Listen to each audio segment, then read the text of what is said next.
Good afternoon, everyone. Fellow Canadians, our beloved nation stands at a crossroad where the very fabric of our democracy is being tested. This isn't about politics. It's about the values that unite us as the people. The values of fairness, opportunity, and a future where Canadians can thrive. Today, many of us face daunting challenges: skyrocketing costs of living, unaffordable housing, and a pressing need for environmental stewardship. These issues affect us all, regardless of your political beliefs or backgrounds. They touch the single parent working multiple jobs, the young family struggling to make ends meet, and the new immigrant dreaming of a better life in Canada. In the wake of Bill C-65 being hastily passed on June 19th, 2024, we face a stark reality. While Canadians grapple with soaring living costs and economic uncertainty, our government has maneuvered to push back the 2025 election to October 27th from its original date. This strategic move ensures that over 80 MPs will qualify for enhanced pensions, a decision that prioritizes political expediency over the urgent needs of citizens. As families across our nation struggle to make ends meet, this decision is a stark reminder of the disconnect between those in power and the everyday challenges faced by Canadians. Petition E-5024 is our chance to make a stand, not against each other, but for each other. It calls for a vote of no confidence in our current leadership, a decisive step towards ensuring that our voices, your voice, is heard in the corridors of power. This isn't just another petition. It's a symbol of our commitment to a fairer, more inclusive Canada. By signing 5024, you're not just expressing dissatisfaction, you're demanding accountability, transparency, and a government that works for all Canadians. Recent times have revealed troubling instances of scandal and deceit within our government, eroding public trust and confidence. These issues impact us all, diverting attention and resources away from the urgent needs of everyday Canadians. My friend and I have both felt the weight of these challenges in our own lives. She shared her story with me, one of juggling multiple jobs just to make ends meet. Her determination to support this petition comes from a place of deep personal experience and a desire for a better future for us all. In a recent statement, Justin Trudeau had said, "Canadians aren't ready for an election." However, according to Abacus data, the Liberals are polling at only 24%, significantly trailing behind other parties. Justin Trudeau and the Liberal Party continue to be brought forward on several ongoing ethics investigations and concerns. And Canadians have lost confidence and trust in Justin Trudeau and the Liberal NDP government's ability to govern Canada responsibly and to show equality to all Canadians. Petition E-5024 is your way to tell them just how ready you are for an election. This ends when the people say it does. Let's show the world what democracy truly means. Together, united, and unwavering in our belief that every voice counts. Spread the word, share this petition in your communities, workplaces, and social circles. Let's ignite a movement that transcends political divides and champions the values that define us as Canadians.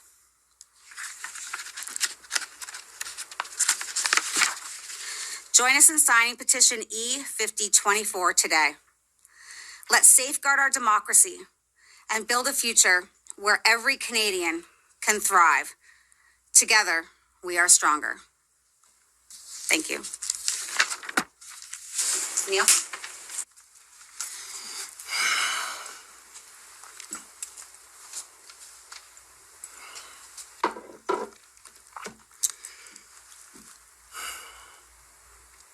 Hi, my name is Neil Sheard. I organized the original Rolling Thunder 2022.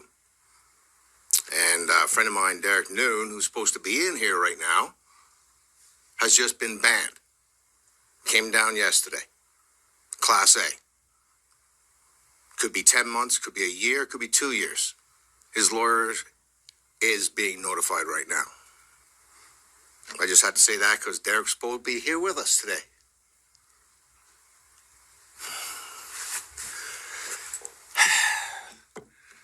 The reason I'm here is because we're doing Rolling Thunder Ottawa 2024. Supposed to be coming in tomorrow, but weather depends. If it gets canceled today, we'll find out.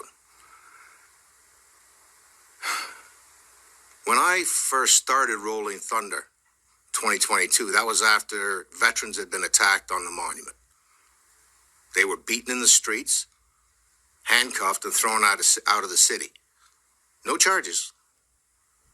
They're basically kidnapped after being beaten and left out of the city.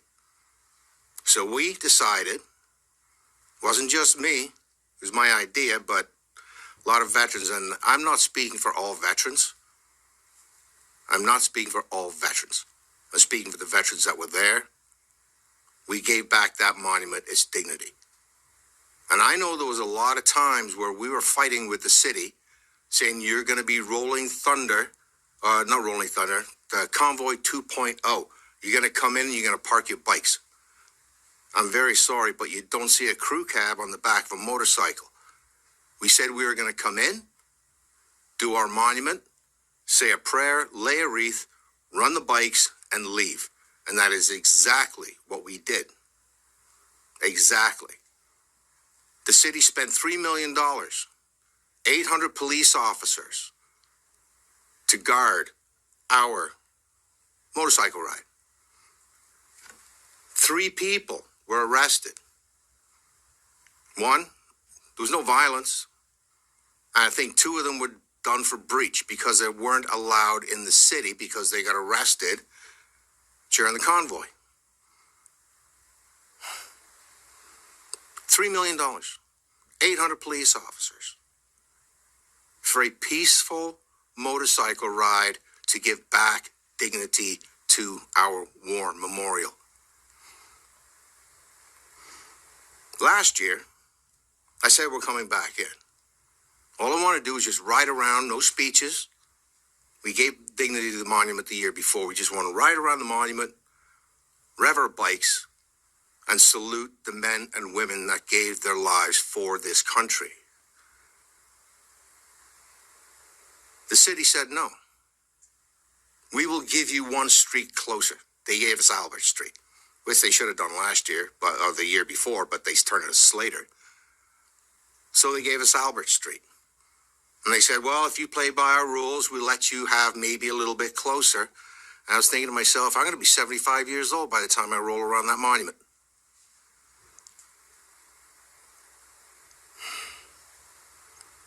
This year, I said, okay, tell you what, we played by your rules last year. Give us Queen. They said no.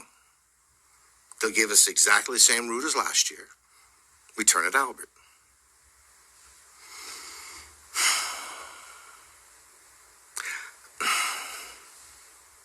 I want to know who's making these decisions.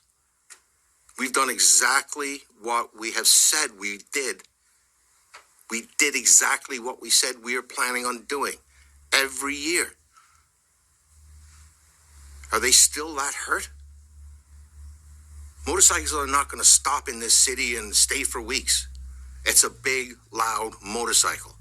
Come in, salute the monument, leave the city, and go off and have a barbecue. But somebody in this city hall, or maybe in the government here, honestly, I'd like to know who's in charge. Seriously. And it's not just me. Canadians want to know who's in charge of our government. Because scandals coming out that we have traitors in our government colluding with China, India. Me, as a soldier, if I'd have been charged with treason, my life would be over. It'd be in the papers. If one of these reporters in here were charged with treason, your name would be out there. But as a veteran, as a soldier, if that happened to me, my life would be over. But if you're a politician, ooh, that's even worse. Because if one of these politicians has access to our state secrets, who are they? Canadians want to know. Would somebody have to do with the Winnipeg lab? Anybody? We need to know. We need to know as Canadians, if we're going to go to the polls, are we going to be voting for someone who's in the pocket of China, India? And honestly, doesn't matter if you're liberal, conservative, NDP, Bloc, the Green, your name should come out. If you get charged, we have the information. We will see you in court. Prove yourself innocent. That's the way it works in our country. If you get charged, you have to go to court to prove yourself innocent. Then you run for office.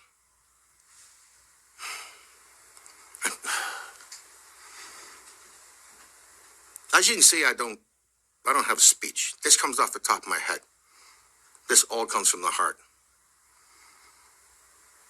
And who else runs our country? 2017, Klaus Schwab said he has penetrated our cabinet with more than 50% of the cabinet are young global leaders. Our deputy prime minister is on the board of the World Economic Forum. She is also very, very good friends with George Soros. Before she came into politics, she had a book deal, but then she came into politics. She would have dinner with George Soros.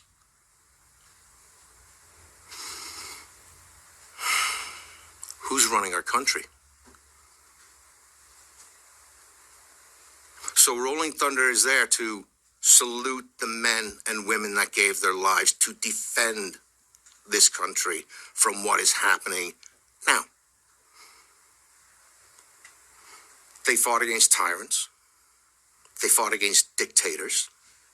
They gave their lives willingly. And that's why we're going back into that monument.